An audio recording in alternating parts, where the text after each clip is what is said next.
हमारे ऊपर प्रभु की कृपा है, ये हम कैसे पहचाने? ये 8 लक्षण प्रकट होने लगते हैं जिसके ऊपर प्रभु की कृपा होती है। हमारे ऊपर प्रभु की कृपा है, ये हम कैसे पहचाने? तो ये 8 लक्षण प्रकट होने लगते हैं जिस पर हरिजू की प्रियाजू की कृपा है। पहला, घोर अपराध करने वाले के प्रति भी दया की भावना, शांति पहला लक्षण है। भाव में भी पहले शांत भाव है। हमारे ऊपर श्री हरिजू की कृपा है, इसकी पहचान ये 8 लक्षण। पहला, शांति, अर्थात घोर अपराधी के प्रति भी गुस्सा ना क्षमा करना, यह हरि की कृपा का लक्षण है। देख लो भाई, घोर अपराधी शब्द तो जाने दो, जरा सा प्रतिकूल हो जाए तो लाख समझाओ पर भ्रकुटी तनी रहती है।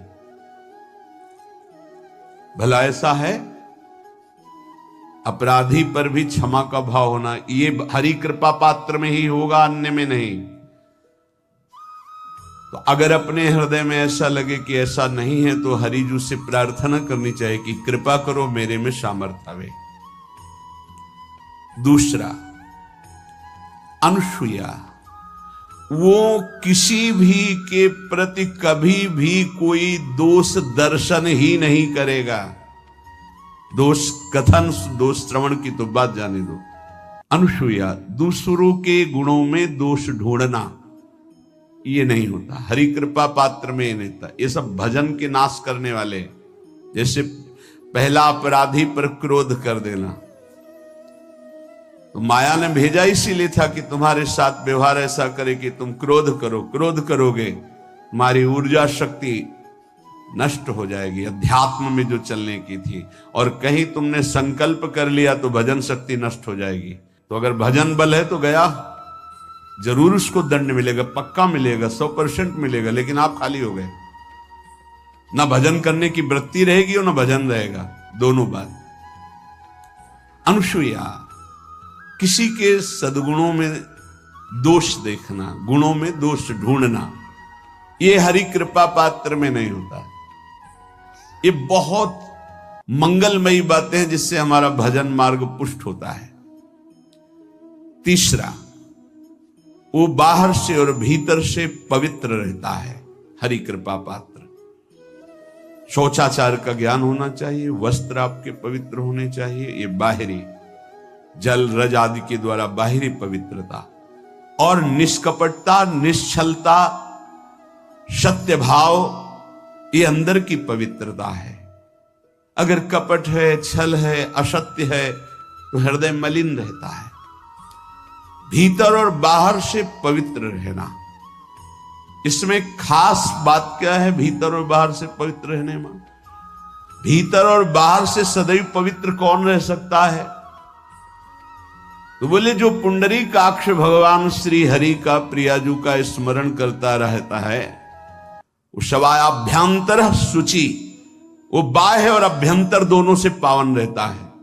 तीसरी जो कृपा का लक्षण है, अर्थात वो सदैव भगवत चिंतन परायण, शौचाचार का पालन करने वाला, बाहर और भीतर से हरि कृपा पात्र पवित्र रहता है। चौथा,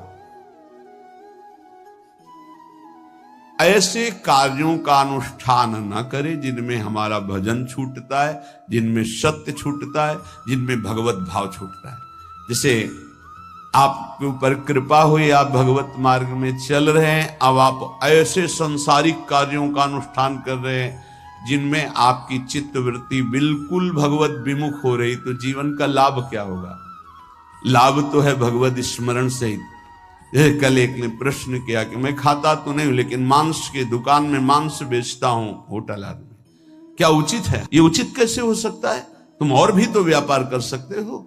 जरूरी है धर्म का पालन करने की इच्छा करते हो, धर्म आचरण करते हो, ऐसा नहीं। तो विरत बहुकर्मा, उन कर्मों से हमें विरत रहना है जो हमारे धर्म के विरुद्ध है, जो भजन के विरुद्ध है। हरि कृपा पात्र ऐसे कर्मों का अनुष्ठान कर ही नहीं सकता। अपने भजन का फल देखना भगवत कृपा पात्र के, सबको प्रदान कर देना। हिम्मत है? अपने भजन, इतनी मेहनत से किया हुआ भजन, भजन होने के बाद, हे प्रभु इस भजन का फल हो, सर्वे भवन्तु सुखिना सर्वे सन्तु निरामयः। यहां तो कहते महाराज एक माला रोज